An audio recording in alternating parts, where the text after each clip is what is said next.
이제 곧 예배가 시작됩니다. 우리 다 함께 묵상 기도하시며 예배를 시작하겠습니다.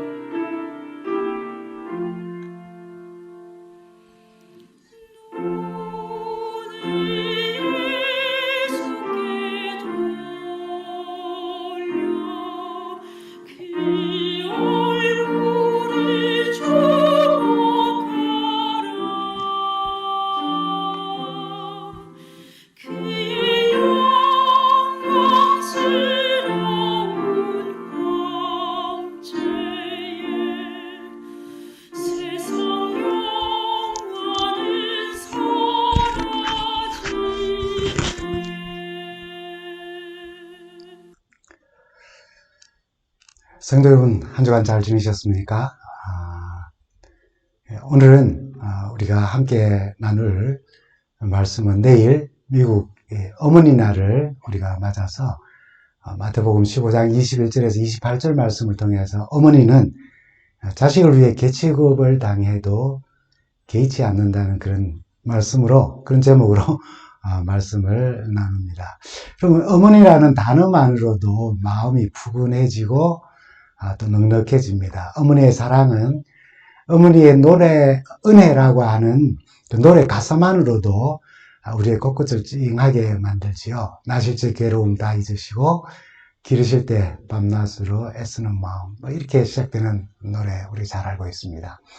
노래 가사가 사실은 특별한 것도 없습니다. 사실 그대로를 묘사했을 뿐입니다. 그냥 엄마의 삶 그대로 억지로 감동을 주기 위해서 미사여구를 사용하거나 그렇게 하지도 않았어요. 그럼에도 불구하고 이 노래를 우리가 부를 때는, 또 이 가사를 생각할 때는 가슴이 뭉클해지고 코끝이 아주 찡해 옵니다. 아마 한국에서 군에 입대하셨던 남자분들은 군 훈련 기간 중에 눈물고개라고 하는 걸 다 경험하셨을 겁니다. 훈련 조교가 눈물고개에 대해 이야기를 하며 군 역사상 그 고개를 넘으며 눈물을 흘리지 않는 놈은, 놈이라는 말은 조교가 쓴 말이라서 그대로 옮깁니다. 한 놈도 없었다면서 겁을 잔뜩 주었죠. 얼마나 그곳이 지역적으로 거칠고 험하고 힘들면 그럴까라고 하는 생각이었어요. 근데 사실은 훈련 자체가 고되고 아주 힘들게 하는데, 그건 조교들이 어떻게 하느냐에 따라서 훈련이 힘들기도 하고 편하기도 한 것입니다. 막상 눈물고개라고 하는 곳에 이르러보니까 지형적으로 그렇게 가파르지도 않고 험하지도 않았어요. 그냥 조그마한 둔덕 같은 언덕이었습니다. 그러나 훈련 조교가 얼마나 빡세게 이리 굴리고 저리 굴리며 힘들게 그 작은 언덕으로 우리를 향하게 하는지, 정말 화가 이렇게 치밀어 오르는, 이유 없이 힘들게 하기 때문에 속에서 분노가 차오르는 거예요. 근데 갑자기 조교가 그 무거운 총을 우리 머리 위로 들게 하고 오리걸음을 시키는 겁니다. 정말 한 발짝도 정말 떼기 힘든 그리고 지친 그런 상황 속이었습니다. 근데 갑자기 노래를 시키는 겁니다. 그 노래는 바로 어머니 은혜였습니다. 힘들게 이리 구르고 저리 구르며 악이 받쳐 오르는데 갑자기 나실 때 괴로움 다 잊으시고 기르실 때 밤낮으로 애쓰는 마음, 빈자리 마른 자리 갈아 넣으시며 손발이 다 닳도록 그렇게 우리를 위해서 애쓰시고 섬기신 어머니의 마음을, 어머니의 은혜를 노래 부르면서 그 언덕을 오르니까 그 언덕이 힘든 게 아닌데도 갑자기 눈물이 왈칵 쏟아지는 것입니다. 어머니를 사모하는 노래나 그 가사는 평범한 단어를 사용해도 감동이며 또 따뜻한 마음이 느껴집니다. 어른이 되고 다 큰 자녀를 두고 있지만은 여전히 엄마의 품이 그립다는 생각을 하게 됩니다. 더 이상 어머니는 이 세상에 존재하지 않음에도 불구하고 말입니다. 이렇게 소중한 존재임에도 그 가치는 인정받지 못하는 것이 사실입니다. 그래서 어머니의 그 가사 노동이 현실적으로 얼마의 가치가 있는가, 이런 것들을 또 따지는 학자들도 있습니다. 결혼 후에 아기를 낳으면은 아이의 부스럭거리는 소리에도 잠이 깨면서 엄마의 삶은 이제 새롭게 시작되지요. 아침 일찍 일어나서 식사를 준비하고 아이들 옷 입히고 머리 빗기고 색상이 다 맞는지 맞추고 옷을 입히고 때로는 남편의 넥타이까지 맞춰주면서 하루 일과는 그렇게 시작됩니다. 텅 빈 이제 아이들과 남편이 떠나고 나면은 다 텅 빈 집에서 이제 식탁을 치우고 그릇을 또 씻고 침대 정리하고 어지럽혀진 아이의 장난감들을 다 이제 정리하면서 옷을 또 다리기도 하지요. 그렇게 끊임없이 전화벨이 또 울립니다. 때로는 쓸데없는 초인종도 울리게 되지요. 세탁을 정리하고 한숨을 돌리지만 금방 아이가 돌아올 시간입니다. 얼마나 성급하게 움직이고 또 바쁘게 다녔으면 화병이 또 떨어져서 발등을 또 때리기도 합니다. 그러나 병원에 갈 생각은 엄두도 내지 못하고 그냥 투덜거리면서 정말 옛날에부터 있었던 그 빨간 약이 있죠. 그 아까진기라고 그렇게 이야기했던 그 약을 바르고 그냥 견뎌냅니다. 남편이 이제 돌아오면은 그냥 정말 요즘 표현으로 하면 영혼 없는 말로 잘 지냈어? 이렇게 이야기를 합니다. 근데 어쩌다가 너무 하루가 힘들고 피곤하고 지쳐서 소파에 앉아서 멍하니 벽을 쳐다보고 있으면은 남편이 퇴근하면서 하는 말이 뭐하노 사람이 왔는데 이렇게 이야기하면서 맨날 저렇게 소파에 앉아서 빈둥거린단 말이야 뭐 이렇게 이야기를 합니다. 정말 1년에 한두 번 그렇게 하는 모습으로 앉아 있는데 여성학자이자 또 작가인 박혜경 씨의 세 아들 중에 둘째 아들이 우리 아마 아는 분들은 알 거예요. 이경이라고 하는 이름으로 가수 생활을 합니다. 중3 때 어머니 생일날 엄마의 하루라는 시를 썼습니다. 중3 모스매가 썼어요. 지금은 다 큰 어른입니다. 결혼했죠. 이런 시구입니다. 밥을 짓다, 설거지하다, 방바닥을 닦다, 두부 싸우라는 말에 거절하는 아들 그 말에 이게 뭐냐고 무심히 말하는 남편 말에 주저앉아 흘리는 고통의 눈물에 은동태가 되고 하루가 지나면 정작 짜증냈던 자신의 모습을 생각하면서 당신은 또 아이를 향하여서 엄마를 잘못 만나서 라는 말을 되뇌이며 슬퍼하는 오늘도 엄마를 잘못 만나서 너희가 고생한다고 하는 그런 의미로 엄마를 잘못 만나서를 무심한 아들들에게 되뇌이는 강철 여인이 아닌 사랑 여인에게 다시 하루가 길다. 참 중3 아이치고는 굉장히 엄마의 하루의 삶을 잘 묘사를 했습니다. 바깥일과 집안일의 틈바구니 속에서 허우적대는 엄마의 하루를 이렇게 묘사를 했습니다. 엄마에게 여러분 왜 그렇게 사느냐고 엄마도 시간을 가지라고 그렇게 이야기하면은 다 자식들을 위해서 그렇게 한다고 이야기합니다. 그러나 정작 자식들에게는 엄마를 위해서 살지 말고 너 자신을 위해서 살라고 너 자신의 행복을 위해서 살라고 그렇게 말해주죠. 가정에서 엄마의 위치는 참 대단합니다. 아이들이 밖에서 놀다가 집에 들어오면 아빠 찾기보다는 엄마를 찾습니다. 남편이 하루 일과를 마치고 집에 돌아오면은 아이들에게 얘들아 아빠 마누라 어딨냐 아빠 아내가 어딨냐 이렇게 묻지 않습니다. 엄마 어딨냐 그렇게 묻습니다. 엄마의 소중함 편안함 그 영향력을 이 말을 통해서도 우리는 잘 알 수 있습니다. 그러나 그들의 노고와 수고에 대한 가치는 우리가 잘 이해하지 못해요. 이 영향력이 있는 성서의 한 어머니의 이야기를 우리는 마태복음 15장에서 찾아볼 수 있습니다. 마태복음 15장 21절과 22절 상단에 이런 이야기가 있습니다. 예수께서 거기를 떠나 두로와 시돈 지방으로 가셨다. 마침 가난한 여자 한 사람이 그 지방에서 나와서 외쳐 말하였다. 다윗의 자손이신 주님 나를 불쌍히 여겨주십시오. 내 딸이 나를 불쌍히 여겨주는데 결국 문제는 어디서부터 오느냐 하면 내 딸이 귀신이 들려 괴로워하고 있습니다. 라고요. 그럼 28절까지의 내용은 이방 땅 두로와 시돈 지방을 들어가셨을 때에 이방 여인이 자신의 딸이 흉악한 귀신에 들렸다고 치유해달라고 부탁하며 일어나는 이야기의 내용입니다. 그리고 그 시작이 이렇게 시작되었습니다. 이 어머니의 삶도 참 평탄치가 않습니다. 고통스러웠을 가족 소개를 우리는 이렇게 듣게 됩니다. 이 어머니는 유대인의 증오의 대상인 가나안 여인이며 이름도 소개되지 않고 그 딸이 있었는데 귀신이 들렸다고 가족 소개를 합니다. 딸이 있다면 분명히 결혼했을 테이고 그 결혼 관계가 그때까지 잘 유지되어져 있었는지는 알 수 없지만은 이 귀신 들린 딸을 위해서 아버지는 그 모습을 보이지 않고 어머니만 딸의 완쾌를 위해 백방으로 노력하는 것처럼 보여집니다. 이게 우리가 아는 전부입니다.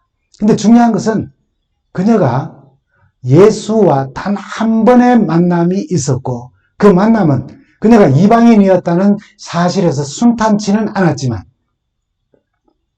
그러나 그 순탄치 않는 과정을 잘 극복하면서 이 어머니는 엄청난 축복을 경험했다는 사실입니다. 마태복음 15장은 바리새인과 서기관들이 예수께 시비를 걸며 논쟁하는 장면으로 시작됩니다. 먼저 2절에 있는 말씀을 봅시다. 당신의 제자들은 어찌하여 장로들의 전통을 어기는 것입니까? 그들은 빵 혹은 떡을 먹을 때에 손을 씻지 않습니다. 라고 그렇게 시비를 겁니다.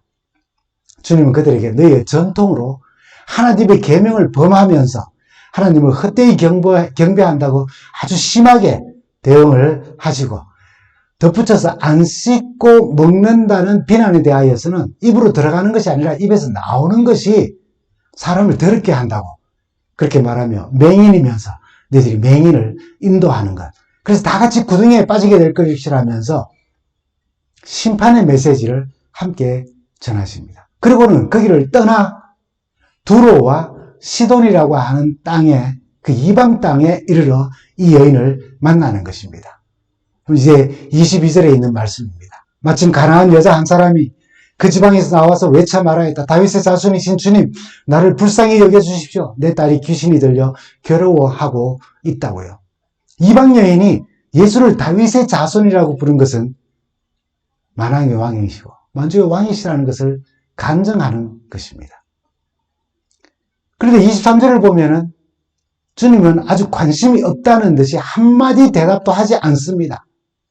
주님께서 이렇게 사람을 무시한 적이 있으셨습니까? 바로 앞서 바리새인과 서기관들 그 태도에 화가 나서 그 화가 풀리지 않아서 그걸 생각하느라 이 여인의 음성에 귀를 기울이지 못한 것일까요? 여인이 부르짖는 소리에 제자들이 예수님께 부탁을 합니다. 뒤에서 소리를 지르니 좀 적당히 해서 돌려보내시면 어떻겠냐고요. 주님께서는 여인을 향하여 돌이켜보지도 아니하시고 24절에 이렇게 말씀하십니다. 나는 이스라엘 집에 잃어버린 양 외에는 다른 데로 보내심을 받지 아니하였노라. 단번에 거절합니다. 기분이 아주 나빠질 상황입니다. 그가 만약에 기분 나빴다면 더 이상 예수와 대화는 단절되고 끝이 나고 아이는 귀신 들린 상태로서 평생을 살아야 하고 그 괴로움은 어머니의 몫이 되었을 것입니다. 어머니의 입장에서 얼마나 황당합니까? 다윗의 자손이라고 하는 그런 신앙의 간증까지 하면서 이방인으로서 먼 길을 달려 예수를 만나러 왔는데 이방인임에도 분명히 예수에 대한 믿음과 신뢰를 나타내는 부르짖음이었음에도 예수님께서 왜 그랬을까요? 그리고 이 여인에게서는, 이 어머니에게 있어서는 이방인이면서 어떻게 예수에 대한 믿음과 신뢰를 그렇게 가질 수가 있었을까요? 여러분 잘 아시는 마태복음 4장 24절을 보면은 그의 소문이 온 시리아에 퍼진지라 이방 땅에도 퍼졌다는 겁니다. 사람들이 모든 앓는 자, 각종 질병에 걸려서 고통당하는 자, 귀신 들린 자, 간질하는 자, 중풍병자들을 데려오니 그들을 고치시더라. 9장 26절을 보면 그 소문이 온 땅에 퍼지더라고 했습니다. 그 소문에 대하여서 9장에 기록된 사건만을 이야기하더라도 사람들이 침상에 중풍병자를 데리고 왔을 때에 그들의 믿음을 보시고 중풍병자를 낫게 하실 뿐 아니라 죄사함의 기쁨까지도 주셨습니다. 한 관리가 예수께 나와서 딸이 죽었지만 주께서 오셔서 그의 몸에 손을 얹어 안수하시면 그가 살 것이라고 그의 희망과 소망을 말하며 집으로 오기를 간청합니다. 근데 가는 도중에 18해 동안 혈루증으로 앓는 여자가 예수의 뒤로 와서 그 옷 가를 스쳐 만져 나음을 얻었다는 이야기가 있습니다. 그리고 죽은 관리의 집에 도착해서 딸의 손을 붙잡으시고 일으키셨을 때 다시 일어나는 기적이 일어났어요. 9장에서 일어난 사건들만으로도 소문이 퍼졌고 그 소문이 온 땅에 퍼지더라 했을 때 이 여인이 그 소문을 듣지 않았겠습니까? 그래서 이런 추측이 가능한 것입니다. 아마도 이 어머니 들은 많은 소문들 가운데서 특히 누가복음 13장에 보면 18해 동안이나 귀신을 들려 앓고 등은 구부러져서 펴지 못하는, 다시 말하면 어쩌면 곱추였을지도 모릅니다. 그가 예수께 고침을 받은 이야기를 들었을 겁니다. 딸과 비슷합니다. 귀신이 들려 있었어요. 등은 굽어 몸도 성치 않는 데다가 귀신이 들려 18해를 고생하며 여자의 아름다운 그 시간, 그 세월 다 이렇게 보내고만 그 불쌍한 여인을 예수님께서 고쳐주신 것입니다. 안식일에 일어난 일이라 지도자들이, 종교 지도자들이, 그리고 그 회당장이 책을 잡고 주님을 괴롭힙니다. 그때 주님께서 단 한마디의 대답은 당사자뿐 아니라 18에 정말 허리도 펴지 못하고 귀신 들려 있었던 그 여인뿐 아니라 본문의 가나안 한 딸의 어머니, 그리고 오늘 사는 우리들에게 우리의 심령을 새롭게 하는 말씀인 것입니다. 누가복음 13장 16절에 이렇게 말하죠. 그러면 18해 동안 사탄에게 매임받은 이 아브라함의 딸을 안식일에 이 매임에서 푸는 것이 합당치 아니하냐. 우리가 이 말씀은 몇 주 전에 말씀 나눈 내용이죠. 예수님은 그 등 굽고 18해 여자의 가장 아름다운 세월을 귀신 들려 보낸 여인의 외모를 본 것이 아닙니다. 그 내면 깊은 곳에 있는 하나님의 형상이 숨겨져 있는, 담겨져 있는 그것을 보시고 그도 또한 아브라함의 딸이라고 말씀하셨어요. 주님의 이 따뜻한 품성과 치유의 능력의 소문을 듣고 믿음은 들음에서 난다고 하신 진리의 말씀처럼 이 가난한 여인, 귀신 들린 딸 아이의 어머니, 주님의 이 따뜻한 품성과 치유의 능력의 소문을 믿음과 또 그의 신뢰의 바탕으로 삼고 예수를 찾아온 것입니다. 근데 예수께서 말씀하셨어요. 나는 이방인을 위하여서 할 일이 아무것도 없다고요. 그래서 25절을 보면 더 간절히 부르짖는 모습을 봅니다. 여자는 나와서 예수께 무릎을 꿇고 간청하였다. 주님, 나를 도와주십시오. 주님, 나를 도와주십시오. 무릎을 꿇고 얼마나 간절하였으면 그렇게 말했을까요? 근데 주님은 26절에 더 심하게 이렇게 말씀하십니다. 자녀들의 빵을 집에서 개들에게 던져주는 것은 옳지 않다. 자녀에게 줄 음식을 집어가지고 개들에게 던져주는 것 옳지 않다는 겁니다. 너무나도 당연한 말이죠. 여러분, 자녀들이 먹을 양식을, 자녀들의 몫을 자녀들에게 주지 않고 개에게 집어서 던져주는 그런 사람이 세상에 어디에 있겠습니까? 물론 화가 많이 나고 밥 안 먹겠다고 그러면은 아이들이 밥을 개한테 던져주는 경우도 있기는 하겠지요. 근데 여러분, 이 대목에서 참 이상한 게 발견되지 않습니까? 말씀드린 것처럼 주님은 손 씻는 문제로 바리새인과 서기관들과 논쟁을 하면서 너희 전통으로 하나님의 계명을 범하면서 하나님을 헛되이 경배하고 있다고 책망하시고, 그리고 그들을 떠나 이방 땅으로 가시다 그랬어요. 두로와 시돈으로 가신 것입니다. 그리고 이방 여인의 간청에는 나는 이방인을 위해서 할 일이 아무것도 없다라고 이야기하는 겁니다. 더 심하게는 자녀들의 떡을 이방인들에게, 개에게 줄 리가 없다고 이야기를 한 것입니다. 앞뒤가 맞지 않아요. 왜 이방 땅으로 가셨습니까? 이방 땅으로 복음을 들고 가셨으면 이방 여인을 향하여서는 나는 이방인을 위해서 할 일이 아무것도 없고 자녀의 떡을 개에게 주지 못한다. 이스라엘에게 허락된 축복들을, 복음을 개와 같은 그렇게 여겨왔던 이방인에게는 줄 일이 없다라고 이야기를 하고 있는 것입니다. 앞뒤가 맞지 않지 않습니까?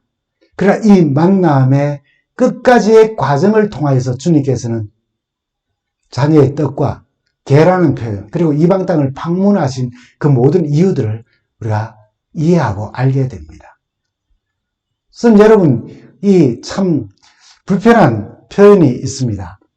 뭐냐면 자녀의 떡, 그리고 개에게 던져주는 남은 음식이라는 겁니다.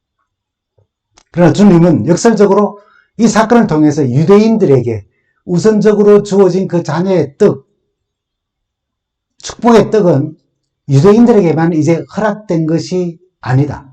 영구적이고 배타적이고 그런 식으로 유대인에게만 주어진 것이 아니라는 것을 알리는 것을 원하셨습니다. 이미 하나님은 구약에서 여러 선지자를 통해서, 특히 호세아 선지자를 통해서 더 이상 이스라엘이 하나님의 자녀가 아니라고 말씀하셨어요. 그 말씀처럼 신약에서는 주께서 먼저 말씀을 실천하시며 후에 제자들과 사도 바울에 의하여서 이방인에게 복음과 축복이 영생의 그 기별들이 퍼져나가도록 계획하신 것입니다. 자녀의 떡은 더 이상 이스라엘 백성들, 유대인을 상징하는 것이 아니라는 겁니다. 그 사실을 알리려고 하신 거예요. 그리고 개라는 표현입니다. 어릴 적 동네에 여러분 돌아다니는 개, 그 주인 없는 개는 참 더럽고 사납고 무섭습니다. 쓰레기통을 뒤지며 같은 동료끼리 나눠 먹던 경우는 절대로 없고 조금이라도 더 먹으려고 어르렁거리면서 싸우기까지 합니다. 물론 지금의 상황은 개빨자가 상빨자라는 그런 시대에 살고 있습니다. 애들이 아프다면 참으라고 말하면서 개가 아프면 병원에 데리고 간다고 하는 그런 사람들도 있습니다. 큰 유산 상속을 자녀들이 있지만 자녀들에게 돌리지 않고 개에게 남깁니다. 자기가 기르던 개에게 남깁니다. 물론 그 개는 죽을 때까지 대학이나 뭐 다른 학교나 기관에서 잘 보살피다가 죽은 후에는 그 유산이 그 개를 돌보던 뭐 대학이나 기관에 귀속된다는 그런 말을 들었습니다. 일반적으로 구약성서의 개라는 표현은 우선 사울에게서 쫓기는 다윗이 자신을 죽은 개와 같다라고 하는 표현을 통하여서 정말 무가치하고 경멸과 그 멸시의 대상이라는 것을 사무엘상과 사무엘하에 여러 번 표현했습니다. 그 외에도 그리스도인의 원수가 되고 또 사탄의 세력들을 시편은 바로 개라고 표현을 했습니다. 선지자의 탐욕이 심한 사람, 거짓 선지자들이 그 탐욕을 가지고 있는 그 모습을 보고 또 진리의 기별을 전하지 않는 모습을 보고 짖지 못하는 벙어리 개들이라고 그렇게 표현했습니다. 토한 것을 다시 먹어버리는, 자기가 토하고 자기가 먹어버리는 그 미련한 자들을 잠언에는 개와 같다고 그렇게 표현했어요. 신약에는 대표적으로 마태복음 7장 6절에 거룩한 것을 개에게 주지 말라라고 하는 표현을 통하여서 복음을 논쟁의 거리로 삼는다거나 뭐 조롱거리로 삼는다거나 또는 그 진리를 거절하는 어떤 사람들을 개라고 그렇게 표현한 것입니다. 바울도 개들을 삼가라고 했어요. 진짜 개가 아니라 먹는 것과 대접받는 것을 탐하는 거짓 일꾼들이라고 그렇게 했어요. 빌립보서에 그렇게 말했습니다. 이러한 습성을 가진 개를 사람에게 표현한다는 것은 절대로 긍정적이지 않습니다. 그래서 본문에서처럼 유대인들은 이방인을 가리킬 때 개라는 표현을 사용하고 있었어요. 그럼 잘 아시는 것은 방금 우리가 읽었던 말씀 가운데 마태복음 15장 26절에도 예수님께서 이방 여인을 향하여서 자녀들의 빵, 자녀들의 떡, 마치 자녀는 바로 유대인들이고 그 떡은 유대인들에게 내려진 하나님의 축복과 복음에 대한 것을 이야기하며 그것을 집어서 개들, 너와 같은 이방인들에게 던져주는 것은 옳지 않다라고 표현함으로써 예수님도 그 당시에 사람들이 이렇게 표현하던 것처럼 개는 이방인에 적용된다는 사실을 그것을 인용했다는 사실을 우리는 알게 됩니다. 그러나 주님께서 말씀하신 이 개라는 표현은 유대인들이 가지고 있는 그 같은 의미의 개념으로 이방인을 경멸하는 언어로 개라는 표현을 쓰신 것은 아닙니다. 잘 아시는 것처럼 원어적으로 볼 때에 이 내용은 두 가지 의미가 있어요. 개라고 하는 것이 첫째는 퀴온이라고 하는 단어입니다. 거리에서 어르렁거리면서 멸시받고 성가신 길거리의 개를 말할 때에 퀴온이라고 했어요. 그러나 주님께서 마태복음 15장에서 사용하신 그 개라는 말은 퀴나리온이라는 말입니다. 집에서 기르는 애완견 또는 반려견을 의미하며 거리의 개와는 구별되는 그런 개입니다.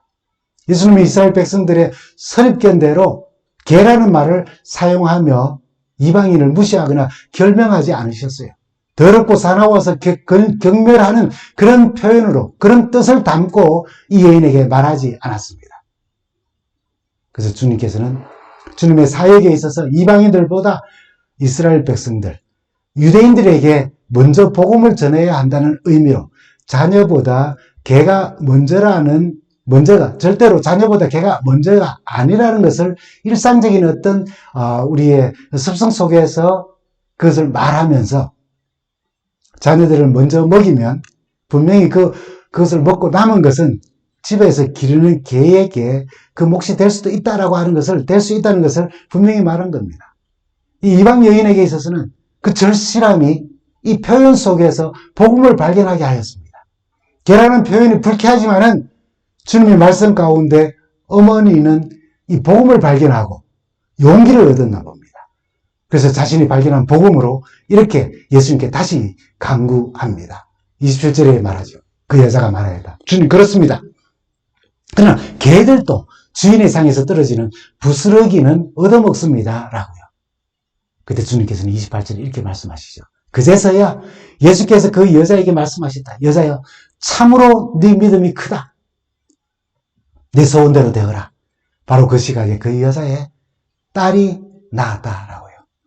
그럼 복음을 발견하고 믿음으로 붙잡은 한 어머니가 얻은 엄청난 축복을 여러분 보지 않습니까?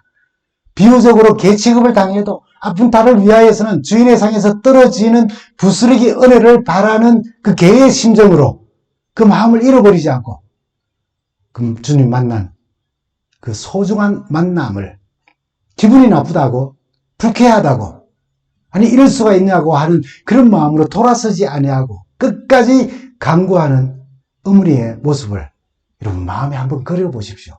개 취급을 당하면서도 주님께서 떠나지 아니하는 이 어머니의 마음 말입니다. 저는 이 순간 예수님의 마음이 이 어머니의 반응으로 너무나도 즐거워하셨고 어쩌면 뜨거워지셨까지 하셨다는 생각을 해봅니다. 그리고 얼굴에 미소를 띠며 감동하신 예수님의 얼굴이 여러분 상상되지 않습니까? 이 사건을 통해 주님은 한 이름 없는 어머니의 주님을 향한 믿음과 딸에 대한 사랑을 통하여 이스라엘 민족들이 아니 제사장조차도 깨닫지 못하는 복음의 진리를 깨닫게 하는 도구로 사용하신 것입니다. 이 사건을 우리는 충격으로 받아들이게 됩니다. 그녀가 예수와 단 한 번의 만남이 있었고 주님은 그녀를 향해 네 믿음이 크도다. 한글 번역에는 이 세 단어를 사용했어요. 내 믿음이 크도다. 이 한마디 주님의 칭찬으로 모든 시대를 통틀어 가장 위대한 어머니 중 하나로 여기기는 정말 충분하고도 남음이 있는 것입니다. 단 한 번도 베드로를 향하여서 요한을 향하여서 야고보를 향하여서 아니 제자들을 향하여서 네 믿음이 크도다고 말씀하신 적이 없었습니다. 내일은 어머니 날입니다. 모든 어머니들의 수고가 먼저는 가족 공동체에서 소중히 여김을 받고 나아가 사회에서 그 존재 가치가 인정되고 기억되고 그래서 감사하게 되는 일들이 이 사회에 계속되면 참 좋겠습니다. 그리고 오늘 본문 말씀처럼 피곤하고 힘든 어머니의 삶일지라도 가난한 이름 없는 어머니의 삶처럼 자녀들을 위해 믿음의 어머니들이 되시고 또 누군가를 위해서도 그렇게 믿음의 여인이 되셔서 주님의 뜻을 알리는 도구가 되면 참 좋겠습니다. 이 땅에 이름 없는 어머니들을 위한 축복의 말씀을 재림시도의 가정은 이렇게 말합니다. 재림시도의 가정 204페이지에 이렇게 말합니다. 악한 귀신에게 사로잡힌 딸을 가진 어머니의 근심하는 마음을 풀어주실 목적으로 먼 여행을 하셨던 구주께서는 종교 지도자들과 다투고 난 이후 이방 땅을 향하여 걸음을 하셨던 그 구주께서는 목적을 가지셨다는 것입니다. 그 목적을 가지신 것처럼 어머니들의 기도를 들으시고 그들의 자녀들을 축복하실 것이다. 여러분 자식을 위하여 개 취급을 당하여도 개의치 아니하는 어머니의 믿음, 자식을 위하여 주인의 상에서 떨어지는 부스러기 은혜를 구하기 위해 모든 자존심을 내려놓고 조용히 무릎을 꿇으시는 우리 어머니들의 기도를 우리 주님은 들으신다고 약속하셨습니다. 오늘 여기 이 말씀을 함께 나누시는 어머니로 계신 모든 어머님들, 주님은 어머님들과 또 특별히 자녀들을 위한 기도를 들으심을 기억하게 되기를 간절히 바랍니다. 어머니 날을 맞고 보내면서 간절한 어머니의 기도를 들어주시는 하나님께 감사하며 또 이것이 자녀로서 이 말씀 함께 나누며 예배하는 여러분들 어머니의 크신 사랑을 깨닫고 감사하며 사는 그런 자녀들이 되기를 간절히 바랍니다. 그렇게 살다가 우리 어머니와 함께 우리 자녀들과 함께 다시 오시는 우리 주님을 뵙기를 간절히 바랍니다. 감사합니다.